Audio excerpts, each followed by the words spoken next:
Oh, I can't.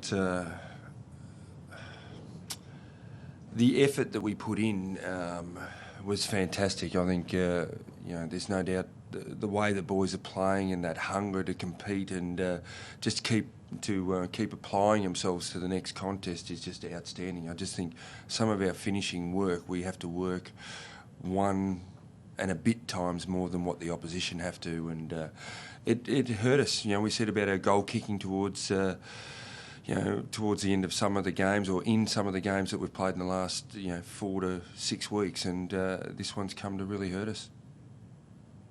3 goals 6 in the last quarter to 3-1. We had our chance, and I think it was 15 inside 50s to 9. We just couldn't put it through the big sticks again. Have you had a chance to speak to Robert, or was it you obviously gutted with what happened last? Yeah, it's I haven't had a chance to speak to him, and the players have sort of a feeling the effects of a close loss, and they've sort of gone off and iced and things like that. We've sort of had a look at the statistical analysis of the game. The coaches, the stats weren't working great through the game, so it was good to get all the stats and all sit down together and just have a chat about it. But he's pretty disappointed. You have a look at, there's big moments and big things in games, and I think we gave a 50-metre penalty and a free kick that turned around. At the end of the day, they're enormous, and it's hard enough for us at the moment to kick more goals than points, and then we do that, we shoot ourselves in the foot a little bit as well. That performance against July, it shows that you knew you were on the right track, but that's a massive game. Your players have stood up. 2 points, but yeah. Yeah, I don't think we've had an issue with belief. I don't think there's we haven't spoke about that. We think we can overplay it, but I don't think there's been a real worry in that from the coaches, especially myself, in that we can play some really good hard football, and we're trying to set ourselves up towards the end of the year. But yeah, it just ticks another box to say, we probably we took those men on that 22, and we really took it up to the Geelong Footy Club tonight. But I think the biggest thing is we missed out. Jody obviously got picked up a knock for half-time. He carried that okay? Is it any long-term effects that you know of, or anything more? No, it's a sprained ankle, and he just couldn't get, I suppose, the last 5 or 10% of his power to run through the midfield. So we thought we'd play him forward, and it was a great goal, that left footer, and he just looked dangerous all the time up there. So it was worth keeping him out there. In his absence, obviously, the other guys stepped up a lot in the midfield. Scotland must have been wrapped with how hard it has worked and got the ball and did a great job. Yeah, him, Murphy, and Gibbs had to go back a little bit as well, and I thought they played pretty well.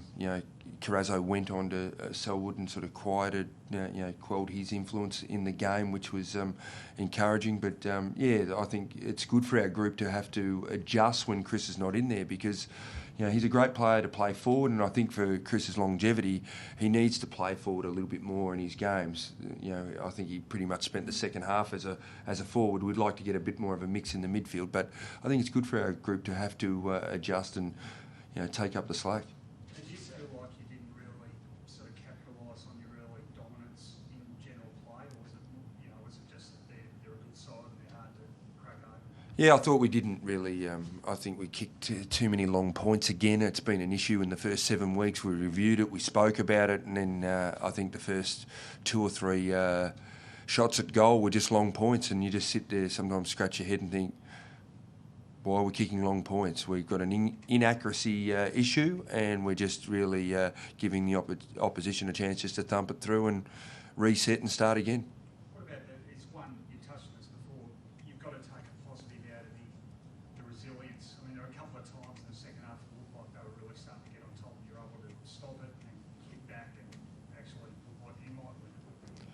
I think the mood of a coach and a team that loses so close, I think you actually get flat from the outcome. But if you had to rate, there was 10 things that we wanted to do tonight, we would have ticked 7 or 8 out of the 10 things. So there was enormous positives from tonight's game. But just at the end, the pill that you got to walk away here and drive home and reflect is we didn't get the 4 points, and that's the hard bit. I think we're trying to improve as a team and keep building, and it's about momentum in seasons, and I think we're heading in the right way. But at the end of the day, when you don't get that 4 points, you want to win these close ones, and we've been pretty fortunate the last few times, and tonight, because of our inaccuracy and I suppose our finishing and composure at times, really hurt us.